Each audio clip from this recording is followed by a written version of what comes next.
मोक्ष मार्गस्य नेतारं वेतारं कर्म भूव्रतम् ज्ञातारं विश्व तत्त्वानां वन्दे तद्गुणलाभे। तत्वार सूत्र की चर्चा अपनी चल रही है और उस चर्चा में क्रम से हमने कल अतिथि समविभाग व्रत के बारे में विचार किया था, ठीक है। और बड़ा अच्छा व्रत था, मोक्ष मार्ग का साधक भूत व्रत था। हम सबको वो व्रत धारण करना चाहिए, ये बात भी कल हमने उस कक्षा के माध्यम से समझी थी। क्योंकि मुनि राजों की अनुदिष्ट चर्या का अनिवार्य कारण श्रावक का अतिथि संविभाग व्रत होता है। क्या शब्द बोला? मुनि राजों की निर्दोष चर्या का अनिवार्य कारण कौन सा व्रत होता है? अतिथि संविभाग व्रत होता है। अगर श्रावक अतिथि संविभाग व्रत पालन नहीं करेंगे तो मुनिराजों को अनिर्दिष्ट आहार मिलेगा कैसे? ये मतलब दो प्रकार की व्यवस्था है। अभी अगर हम केवल एक ही प्रकार से दोष दें कि श्रावक उद्दिष्ट साधु उद्दिष्ट आहार करने लगे, साधु उद्दिष्ट आहार करने लगे, तो ये हमारा दोष है। कारण क्या है कि हमने अतिथि संविभाग व्रत का इतने अच्छे तरीके से पालन नहीं किया, तभी भी एक संभावना बनती है कि साधु उद्दिष्ट आहार करने लगे। दूसरे नंबर जिस बात पर चर्चा करना कल रह गया था वो ये है कि अनुदिष्ट आहार अगर हम अतिथि संविभाग व्रत कर रहे हैं, बराबर, खुशी बिन कल चर्चा काफी हुई थी, तो આપણે अनुदिष्ट मुनिराजों ने आहार करवा કરી શકાય આવું આપણી તૈયારી હોય, આવી આપણી ભાવના હોય તો આપણી આહારમાં કેટલી શુદ્ધિ આવી જશે, તો વિચાર આજે વિચાર કરીને જો હું પ્રેક્ટિકલ કહું તમને कि कोई मुनिराज छोड़ो, व्रती पण तमारा गामમાં આવે અને એમને તમારા ઘર આવી જાય એમને, તો શું આપણી તૈયારી રહેશે कि હું એમને આહાર કરાવી શકું? શું લાગે છે પ્રજ્ઞાબેન? કેટલી चिंता થઈ જાય? કેમ કે આપણા ત્યાં આહારની ચોખ્ખાઈ की શુદ્ધતા રહી જ નહીં। અને જો આપણે અતિથि સંવિભાગ વ્રતનું પાલન કરીશું તો સૌથી મોટો બેનિફિટ એ થશે કે આપણું આહાર કેટલો પવિત્ર થઈ શકશે કે જે આહારને આપણે સીધે મુનિરાજોને और આવી શકીએ, મુનિરાજોને આહારદાન કરાવી શકીએ, તો કેટલો પવિત્ર આહાર આપણો થઈ જશે। શું આ મોટી ઉપલબ્ધિ નથી? એટલા માટે અતિથि સંવિભાગ વ્રતનું આપણે પાલન કરવું જોઈએ। હવે थोड़ी चर्चा आगे बढ़ाई और उस चर्चा में अगले नंबर का मैंने आपको बताया था कि तत्वार्थ सूत्र के 7वें अध्याय में बेसिकली 14 चीजों का वर्णन है, 12 व्रत और एक सम्यक दर्शन और एक समाधि, बराबर। 12 व्रत, सम्यक दर्शन, है ना, और समाधि। तो सम्यक दर्शन की चर्चा हुई, 12 व्रतों की चर्चा हुई।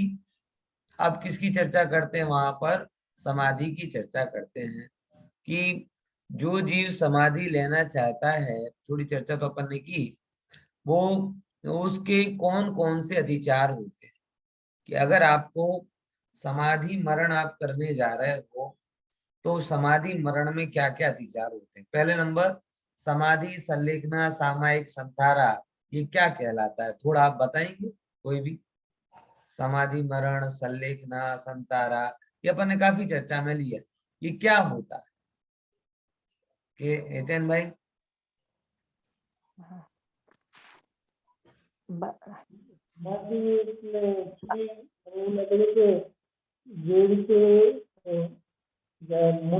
मुनि दशा जैसे ये दशा में जीव दिनेश भाई ट्राई करो। सरस सरस, चलो दिनेश भाई करो ट्राई। संलेखनक होने के बाद समाधि।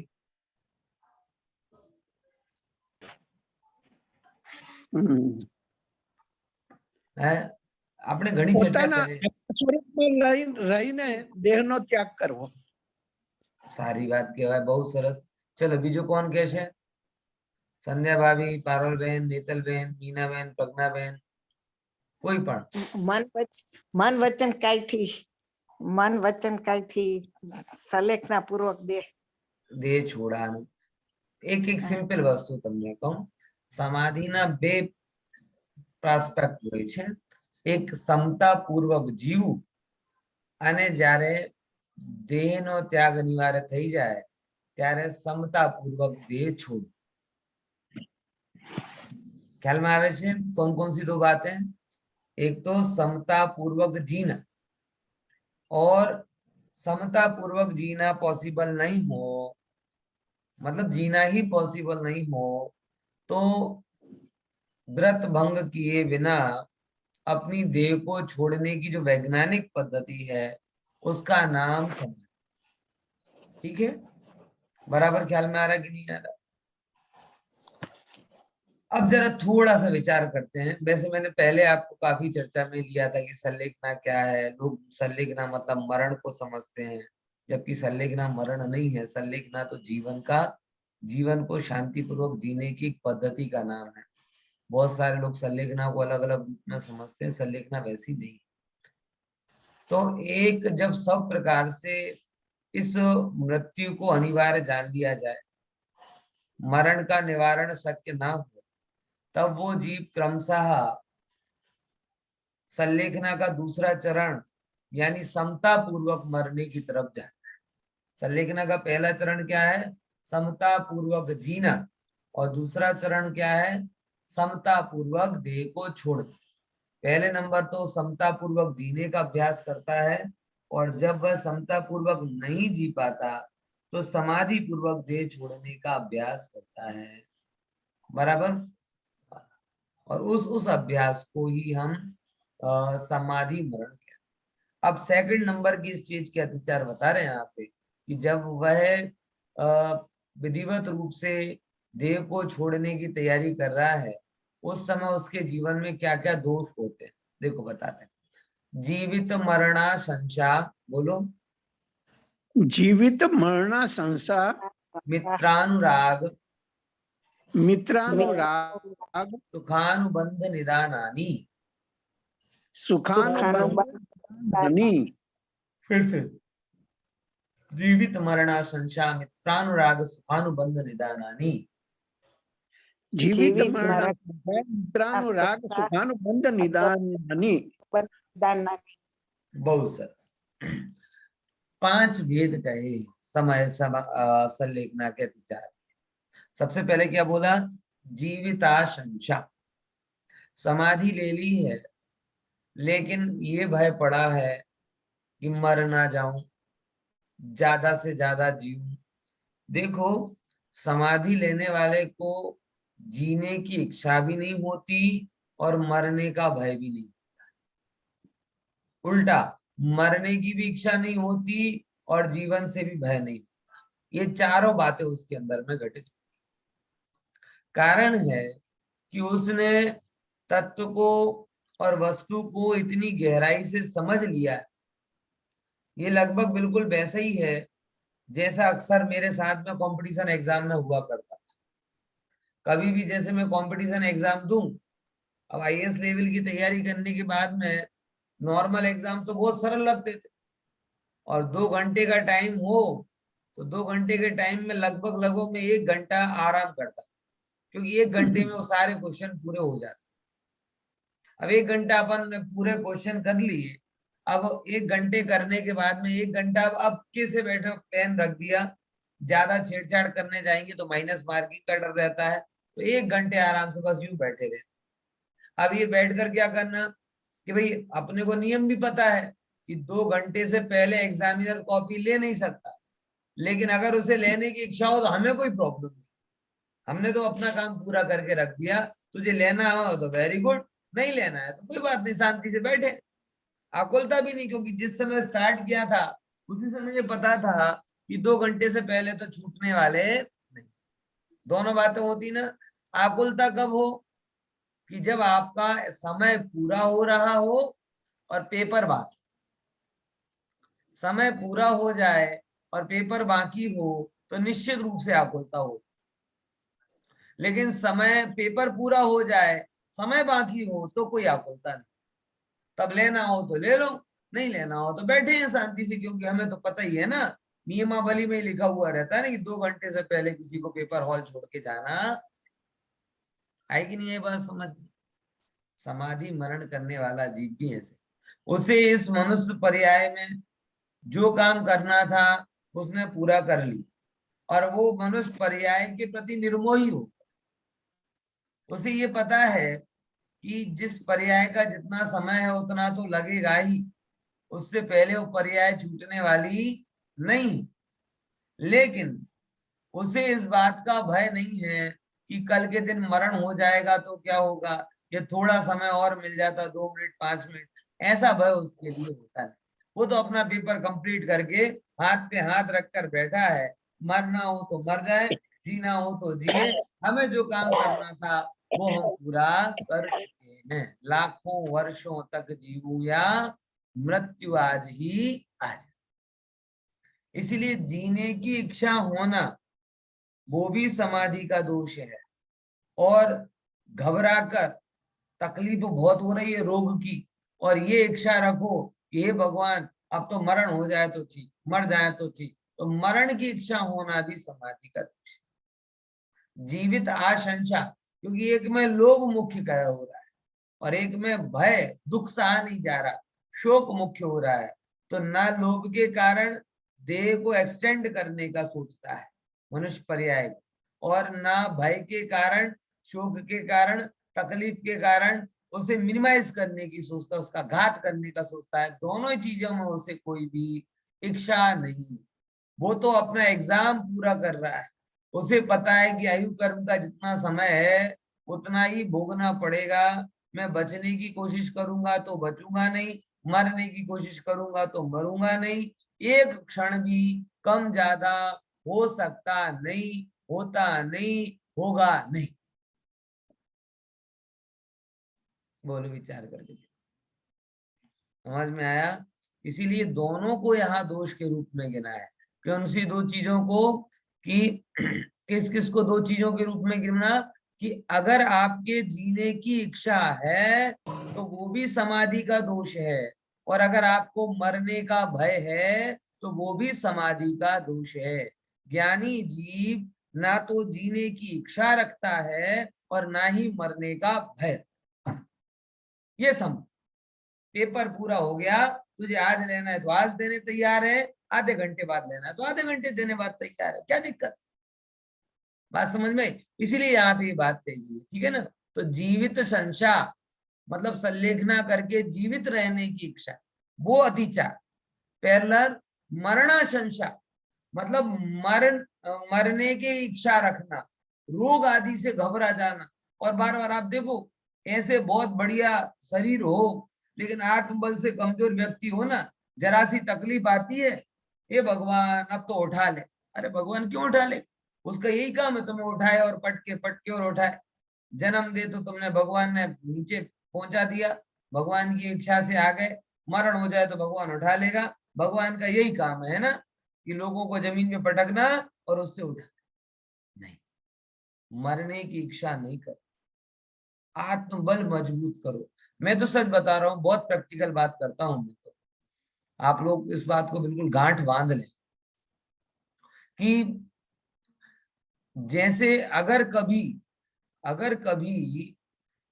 वैसे तो क्या कहते हैं, कोई भी शत्रुओं को चाहता नहीं, लेकिन इन केस कभी आप अगर आर्मी में हो, सेना में हो, और आप अगर आपके सामने शत्रु हो अथवा आपका राजपुताना टाइप का ब्लड हो, राजपुताना समझ गए ना, तलवार वाला, ऐसे आपका खून हो, तो आप क्या चाहेंगे? आप ये चाहेंगे कि मैं ये चाहता हूं कि अगर शत्रु मेरे ऊपर हावी हो तो मेरे हाथ में शस्त्र अस्त्र आने चाहिए। निहत्ता सोते हुए, हैं, हर कहीं पे कोई मुझे मार के चला जाए, ये मेरे शौर्य का अपमान है। शत्रु या तो आए नहीं, और आना हो तो कब आए, कि जब मेरे पास में अस्त्र शस्त्र हो, मैं गाफिल हूं, बेहोश हूं, सोच रहा हूं, बराबर ध्यान ना हो, और ऐसे कोई चुपचाप घात लगाकर मुझे मार के चला जाए, ये मेरा अपमान है। अब ये मैं राजपुताना आपको क्यों बता रहा हूँ, बना रहा हूँ भाई, मैं भी आपको ये बताना चाहता हूं कि हम भी क्षत्रियों के वंशज हैं, और हमारी भी एक इच्छा होनी चाहिए कि ऐसे तो मेरी मरने की कोई इच्छा नहीं है, हमें मनुष्य प्रजा बहुत अच्छी लगती, मेरे पाप के उदय की भी कोई इच्छा नहीं है, लेकिन अगर ये कोई कर्म का उदय आए तो मेरे अंदर में, जब मैं होश में हूं, यानी अभी मेरी हालत सबसे बढ़िया है, कौन सी, कि मुझे माँ जिनवाणी है जो मुझे होश में रखती, बाकी तो सब लोग बेहोश हो जाते, तो एक माँ जिनवाणी है जो हमें होश में रखती है, और अगर मुझे उसके पास, उसकी शरण मेरे पास में है, तत्व ज्ञान का अस्त्र मेरे पास में है, तो कर्म के उदय आए तो ऐसे टाइम पर आए जिससे मैं क्या कर सकूं, कि होशो हवास में उनसे लड़ सकूं। आपकी ये इच्छा होनी चाहिए कि अगर उदय आवे, तीव्र उदय आवे, तो कब आना चाहिए, नरक में, त्रियंच में अगर आ भी गया तो क्या कर लोगे, बोलो। ये सब पशु पक्षी सर्दी में बाहर ठिठुर रहे हैं, क्या करते हैं बताओ, कोई उपाय है इनके पास, कोई उपाय नहीं। लेकिन ज्ञानी क्या इच्छा रखता है, अगर शीत जन्य उपसर्ग आवे तो मुनि अवस्था में आवे, क्योंकि मुनिराज जब जंगल में शीत ऋतु, दरिया के किनारे, समुद्र के किनारे, नदी के किनारे बैठे हैं, और वेद ज्ञान से, शीत परिचय से अपने आप को भिन्न मान, आज आपके पास तत्व ज्ञान का बल है, आपको पता हो चाहे ना हो, आपके आत्मबल को 10 गुना, 1000 गुना बढ़ाने वाला बल तत्व ज्ञान का आज आपके पास में है।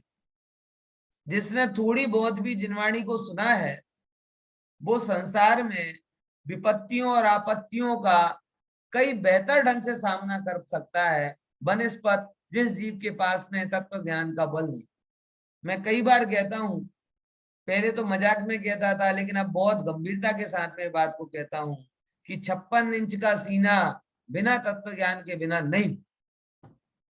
मोदी जी कहते हैं ना, 56 इंच का सीना चाहिए कोई काम करने के लिए, तो पाप के उदय में टिके रहने के लिए जो 56 इंच का सीना है, वो तत्व ज्ञान के माध्यम से आपको मिलता है। अगर आपकी, मैं, आप खुद अपने जीवन में देखिए ना, मेरी क्या बात, अगर आपने कहीं पे भी थोड़ा बहुत भी जिनवाणी को सुना है, तो आपको इस बात का पता चल जाएगा। मैं एक रियल घटना आपको बताता हूँ। एक बार मंदिर में तो रेगुलर व्याख्यान होते ही है, एक बार एक करीबन दादी, जिनकी उम्र करीबन 65-60 साल की हो, 60-65 साल की दादी होगी, प्रवचन पूरे हुए और एकदम भीड़ को चीरती हुई सी आई और पैर पड़ने लगी मेरे, ये क्या हो गया, एकदम चौंक गया। मैंने 60-65 साल की दादी पैर पड़े, अच्छा नहीं लगता। बोले अरे पंडित जी आपका बहुत उपकार, बहुत उपकार। मैंने कहा कि साहब मैं तो आपको देखा भी नहीं, जाना भी नहीं, मुझे तो याद भी नहीं आ रहा कब अपन मिले हैं, क्या कुछ चर्चा हुई। बोले वो सब ठीक है, आपको शायद ध्यान में नहीं आ रहा होगा, लेकिन मैं एक बार दर्शन करने के लिए जिन मंदिर में आई थी, बराबर, और उस समय आपका यही चर्चा चल रहा था कि शरीर में नहीं हूँ, या राग, अगर कोई भी पाप को दे जाए वो मेरा नहीं है, शरीर का परिणाम मेरा नहीं है, मैं तो आत्मा हूँ, ऐसे ही कुछ बातें आप बोल रहे थे, और मैं बस दर्शन करते करते उन बातों को सुनकर गई। बात भी 1.5 साल पुरानी हो गई, लेकिन अभी 6 महीने पहले रोड पर जाते हुए मेरा भयंकर एक्सीडेंट हुआ, मेरी 3-4 हड्डियां टूट गई, और हॉस्पिटल में मुझे तकरीबन 3-4 महीने तक एडमिट रहना पड़ा। लेकिन उन 3-4 महीने में अगर किसी भी चीज ने मेरा मनोबल टिका के रखा, सुसाइड आदि जैसे नकारात्मक विचारों से बचा के रखा, तो आपकी कही हुई 3-4 बातें, वो 4-6 महीने तक वो 3-4 बातों को चबा चबा करी मैं आज आपके सामने आ पाई। अगर उन बातों का बल मेरे पास में नहीं होता तो शायद मैं भी अपघात कर चुका। ये रियल घटना में आपको, मतलब कोई रेगुलर प्रवचन नहीं सुने, केवल कान में बातें पड़ी मात्र, और घटना घटी तो उस बातों को उसने उससे टैली कर लिया, और उस टैली करने से ही वो दुख से भिन्न मैं हूं, पर्याय से भिन्न मैं हूं, राग से भिन्न मैं हूं, ऐसा जानकर आत्मबल जागृत हुआ, और जो उन पाप के उदय में लड़ने की ताकत है वो आ गई। किसी बल में ताकत नहीं है ऐसी। थोड़े दिन पहले आया था, आईएएस ऑफिसर बक्सर का बना, साल भर जॉब किया और सुसाइड कर, गरीब कैटेगरी का था एकदम, बराबर। इतनी मेहनत करके आईएएस बना। अब आईएएस बनने में कितनी मेहनत लगती है ये तो मैं ही जानता हूँ, कितनी मेहनत करके वो बना होगा, उसके बावजूद भी आत्मबल नहीं था। तो जरा सी फैमिली प्रॉब्लम हुई, घबरा के वो सुसाइड कर। भाई, दुखों से बचने का उपाय आत्मघात नहीं है, आत्म साधना है। ये सामायिक यही कर, बराबर ख्याल में आ रहा है ना खुशी बहन? है आज बड़ी दुखी दुखी सी दिख रहे हो, है? सर ठीक નથી તબિયત ठीक નથી ને? હા, તોય કઈ વાંધો નથી।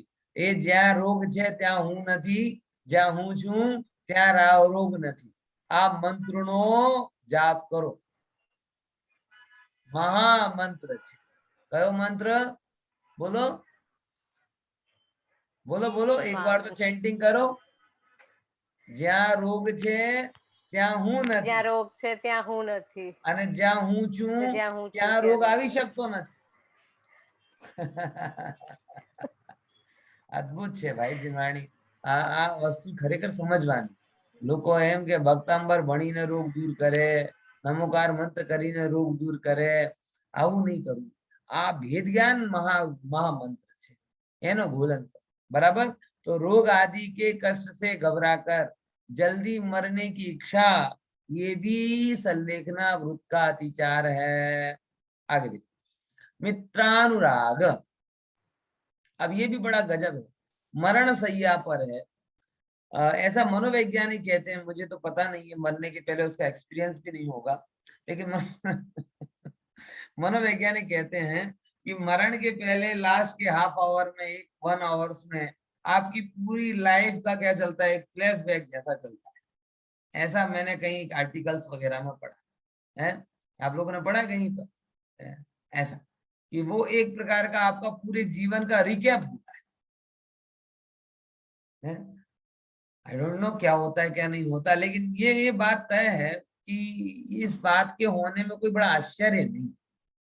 ऐसा हो जाए तो कोई आश्चर्य नहीं, क्योंकि समाधि के अधिचार्य बता रहे हैं कि मरते मरते भी इसे किसका अनुराग रहता है, मित्रों का अनुराग रहता है, कि मेरा ये मित्र को बुला दो, मेरे परिजन को बुला लो, मेरे परिवार वालों को बुला लो, मेरी पत्नी, मेरे पुत्र, मेरे पोते, मेरे नाती, ऐसे बहुत उसको राग रहता।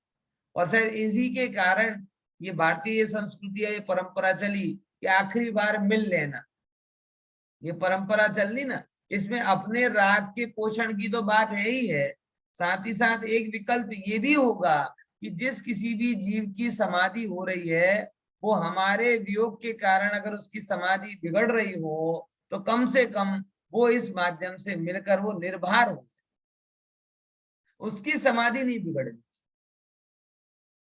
शायद इसीलिए ये परंपरा चली कि भाई कहते जिनको बुलाना है सो बुला लो। डॉक्टर नहीं कहते ना कि हमें मारो कहीं काम था तो नहीं, जे जे लोगों ने तमने कॉल करवू होय, बुलावू होय, बुला ली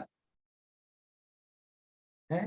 तो ये जो परंपरा चली, उसके पीछे कोई मात्र क्षुद्र स्वार्थ नहीं है, इसके पीछे अगर कोई पवित्र भावना है तो ये हो सकती है कि पहले के लोगों ने ये बात को समझा हो कि किसी के वियोग से किसी की समाधि बिगड़ रही, इसीलिए उसको बुला लो, ये बैठ लेगा, बतिया लेगा, इसके अंदर का राग निकल जाएगा, स्वस्थ हो जाएगा। बराबर। इसलिए मित्रों का अनुराग भी आपकी समाधि में बाधक। भाई, जगत का सबसे बड़ा मित्र तो आत्मा है।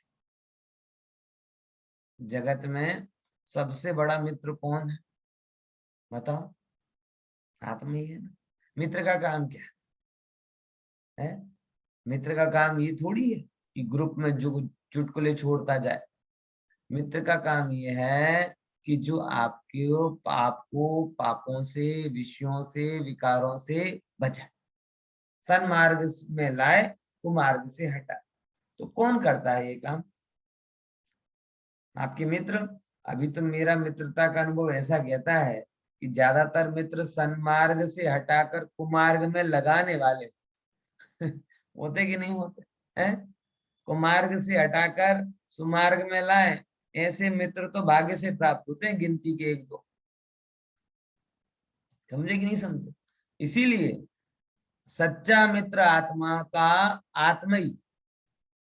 क्योंकि अगर आपको अनुराग रखना है तो मात्र अपना अनुराग रखो, मित्रानुराग मत रखो, पुत्र पुत्रादि का भी राग मत रखो। समझा कि नहीं समझा? देखो, एक एक बनारसी दास जी के जीवन की घटना आती है, शायद आपने सुनी होगी। बड़ी प्यारी और बड़ी मासूम घटना है। बनारसी दास जी अपने जीवन के अंतिम समय में थे। उनका गला बंद हो गया। गला बंद हो गया तो जैसे रागी जी सोचते कि इनके अंदर में कुछ है, बोल नहीं पा रहे, बोल नहीं पा रहे, तो बार बार उनसे कहे, बोलो बोलो क्या मन में है, बोलो बोलो क्या इच्छा मन में है, बोलो बोलो क्या इच्छा है। क्योंकि अंदर में ये पड़ा रहता है ना कि मरते हुए जीव की इच्छा पूरी करने में बहुत पुण्य मिलता है। तो बार बार परेशान बराबर। तो बनारसी दास जी तो प्रबुद्ध थे, रागादि भावों में पड़े नहीं थे। उन्होंने इशारा करके बताया, एक पेन कॉपी दो। तो किसी ने दे दिए कलम दबा। तो उन्होंने अपने जीवन का अंतिम पद लिखा, ऐसे कहते हैं, ज्ञान कुतक्का हाथ माही अति सोहना, प्रगट्यो रूप अरूप सो अनुपम सोहना, यह नर भव का अंत निकट करी जानना, चले बनारसी दास तेरे नहीं आवना। क्या बोला? बनारसी दास जी कहते ज्ञान कुतक्का। कुतक्का समझते? कुतक्का है बच्चे होते ना, बच्चे, उन्हें जब भूख लगती है या कभी उधेड़ बुन में होते हैं, उलझन में होते हैं, तो एकदम छोटे बच्चे होते हैं, वो अंगूठा पीने लगते हैं, अंगूठा चूसने लगते हैं। और वो अंगूठा चूस के इतने निर्भर हो जाते हैं कि फिर बाहर धरती कम पिया जाए ना तो उन्हें फर्क नहीं पड़ता, क्योंकि वो तो क्या कर रहे हैं, अंगूठे अमृत बसे है। समझे कि नहीं समझे? तो बनारसी दास जी कह रहे हैं, भाई साहब, हे मेरे मित्र जनों, मेरे स्वजनों, अब मुझे बख्श दो। मैं अपने ज्ञान कुतक्का, मतलब ज्ञान के अमृत का पान कर रहा हूं। तुम परेशान कर रहे हो मुझे कह कर, क्या इच्छा है, क्या इच्छा है, क्या इच्छा? मुझे कोई इच्छा नहीं। प्रगट्यो रूप अनूप स्वानुपम सोहना। अभी तो मेरा अंदर में जो ज्ञान स्वरूप प्रकट हो रहा है, मैं तो उसको, उसका आनंद ले रहा। फिर क्या कहते, यह नर भव का अंत निकट करी जान न। अज्ञानी है ना, अज्ञानी, उसको कहते नहीं है। अभी मेरे ऑफिस में कल की ही बात है, कल की ही बात है। एक वीरेंद्र भाई है, उम्र थे 65 साल के थे, गुजर गए। उन्हें कैंसर हो गया 2-3 महीने 4 महीने पहले, किसी को नहीं बताया। हम लोग गए थे तब, क्या कहते हैं, शरीर जिस तरीके से सूख रहा था, मुझे 100% अंदाजा हो गया था। मैंने ऑफिस में बोला भले हो ना हो, लेकिन इनको क्या हुआ है, कैंसर हुआ है। लेकिन किसी को नहीं बताया कैंसर हो गया, कैंसर हो गया। उनको भी नहीं बताया, एक अकेले बेटे को पता, क्या कि भाई इनको कैंसर हो गया। अब उनको भ्रम में रखें, गैस बनती है ना, आते में सूजन है ना, गले में सूजन है ना, ये है ना वो, ऐसे कर करके उनको भ्रम में रखा। क्यों? उनका ये लॉजिक है बच्चों का कि वो कैंसर का पता चल के व्यक्ति टूट जाता है, जल्दी मर जाता है। अरे भाई, ज्ञानी कहता है, और सबकी ऐसी गिनती होनी चाहिए कि जो हो सामने बताओ, डरने वाली क्या बात। हम तो पहले ही मानते हैं कि सब रिटर्न टिकट लेकर आए अमर पाटा लेकर कौन आए, बराबर। अरे जैसे अगर आपको ये पता हो कि कुछ हो रहा है, तो आपकी ऊर्जा आप दुगने तिगने 10 गुने रूप में आत्म कल्याण में लगाना चाहिए। भ्रम में मर जाओ अच्छी बात थोड़ी। बराबर ख्याल में आया? तो ये हमेशा तैयारी रखना कि भाई कोई मतलब मेच्योरिटी दिखाना इस बारे में, इतने ढीले नहीं पड़ना कि कभी कोई रोग की बात सुने और रोग की बात सुन के ऐसे घबरा जाओ कि जैसे पता नहीं क्या हो। बराबर समझ में आया? तो यह नर भव का अंत निकट करी जानना, ये पर्याय है। क्या ठिकाना है इसका? ये तो कभी भी आती कभी भी चली जाती। चले बनारसी दास फिर नहीं आवे नहीं। बनारसी दास कह रहे अब हम जा रहे बाबा टाटा बराबर टाटा, अब हम बार बार नहीं आएंगे, हमें मनुष्य परिवार को इंटरेस्ट था ही नहीं, हम तो सिद्ध गति में जाने वाले, जा रही तो जाए। हाँ बोलो, ऐसी क्षमता कहाँ से आएगी? मित्रानुराग से आएगी या आत्मानुराग से आएगी? जैसे मित्रानुराग हो, पुत्रानुराग हो, परिजनानुराग हो, वो तो रोएगा और रुलाएगा कि हम जा रहे अब तुम्हारा क्या होगा। बोले तुम जा रहे तुम्हारे बिना हमारा क्या होगा, हमारे बिन तुम्हारा क्या होगा। अरे किसी के बिना किसी का कुछ नहीं होता भाई, सबका अपने अपने हिसाब से होता है। नहीं नहीं वो बेचारे अकेले कैसे जिएंगे, वो बेचारी अकेली कैसे जिएगी। अरे भाई तो चलो, नहीं अगर तुम कोई ऑप्शन है तुम्हारे पास, किसी दूसरे की आयु कर्म उधार में ले सकते हो, यार मेरा खत्म हो गया थोड़ा बहुत दे दे, और देना होता तो कोई देता क्या? कोई ऐसी फैसिलिटी है? रस परस हमारे घर में शक्कर खत्म हो जाए तो हम पड़ोसी के यहाँ शक्कर ले आते हैं। ऐसे मेरा आयु कर्म खत्म हो जाए और मुझे पता चले कि नहीं नहीं मेरा आयु कर्म खत्म होने वाला है, तो बोलो भाई कौन लाभार्थी है जो पंडित जी को अपना आयु कर्म दान में देगा? है?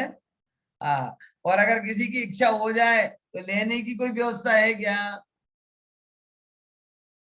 है? इसीलिए यहाँ कह रहे भैया कि इस पर्याय का काल है वो बहुत सीमित है। इसकी चिंता में मित्रानुराग, पुत्रानुराग, देहानुराग, ये सब इच्छा में इस भव को बिगाड़ना नहीं, आत्मानुराग रख, है ना? फिर क्या कहते हैं, एक और क्या भूल होती है जो मैंने बोला था, फ्लैशबैक, पुराने मित्रों को याद करना थी चार, फिर क्या बोलते हैं, भोगे हुए सुखों को याद करना। ये भी एक बहुत बड़ी समस्या है। मरते टाइम पर भोगों के प्रति खेद भाव होना चाहिए। अरे रे अपने को भूलकर ना जाने भोगों में कैसे पड़े। बराबर, लेकिन उसकी जगह क्या हो रहा है? उसकी जगह भोगों के प्रति राग भाव होता है, वो पुराने याद आते। जब युवा थे तो हम यहाँ घूमने गए थे, वहां थे तो ऐसा किया था, फलाना। मतलब ये पता नहीं क्यों हमें जिन चीजों पर खेद होना चाहिए उनकी क्रेडिट लेते। बराबर, बहुत भूलें की होंगी, ये बात तो तय है। जीवन में ये भूलों से भरा हुआ ही जीवन है, तो मरते समय उनके प्रति पश्चाताप का भाव होना चाहिए। लेकिन यहाँ तो वो मरते टाइम पर भी क्या भाव होता है, ये हमने ये भोग भोगे थे उनका याद करेगा, इसका याद करेगा, दुनिया भर के सारे उपाय करेगा। ये सब भोगो हुए सुखों को याद करना मतलब वर्तमान की शांति को बिगाड़ना। क्यों? कब तक ये अतीत का एल्बम बन के रहो, वर्तमान की सुगंध बनो। अतीत के एल्बम में कुछ नहीं पड़ा, अनंत भवों में यही किया है। सच बता रहा हूं, कई अभी मुझे थोड़े टाइम से ये थोड़ा फोटो वोटो से बड़ी एलर्जी सी हो गई। जब मोबाइल नया नया था तो लोगों को क्रेज होता था, बहुत फोटो निकलती थी, लेकिन अब मुझे थोड़ा उसे वो आने लगा। इतनी फोटो हो गई, हर एक के मोबाइल में 5-5, 10-10 हजार फोटो पड़ी, कौन कब देख रहा उठा के? कभी देख रहे हो? और देखने से लाभ क्या हो? बताओ। जो जिस वस्तु की सारी किस्तें आप चुका चुके हो, सारे इंस्टॉलमेंट भर चुके हो, फिर से उसका इंस्टॉलमेंट भरना मतलब पुराने भोगों की याद करना। ऑलरेडी पेड वस्तु का इंस्टॉलमेंट और भर। आपने गाड़ी लेकर आए, उसके सारे हफ्ते भर दिए, लेकिन अब बार बार याद करो, वाह क्या हफ्ते थे, वाह क्या हफ्ते थे, और भरेगा क्या? मूर्ख है। क्या मजा था ना, तब 15,000 ऐसे ही भर देते थे। क्या मजा था जब गाड़ी का हफ्ता ऐसे ही भर देते। अरे भाई अब तू चुका दिया है, अब दया कर, अब चुकाए हुए इंस्टॉलमेंट को फिर से क्यों चुका रहा है? अब तो जीवन चूक गया। लेकिन पता नहीं यही बात चलती। पुराना जो था ठीक है, तू उस समय की भूल थी, उस समय याद नहीं रहा, उस समय भटका, अपने आप को भूला, शरीर में फूला, और उसके चक्कर में दुनिया भर के भोगो। उस समय जिस समय जैसे परिस्थिति और विज्ञान की भाषा में कहे जैसे हार्मोन्स एक्टिव हुए, तू अपने स्वरूप को भूलकर उन हार्मोनिकल चेंजेस के पीछे पीछे दौड़ा। ये तेरी उस समय की भूल थी, आप क्यों भूल रहे? इसीलिए सुखानुबंध उसकी विचार करना। और क्या बोले, एक और अंतिम बात, बहुत सारे लोगों को संलेखना में एक बहुत बड़ी फंडामेंटल मिस्टेक होती है।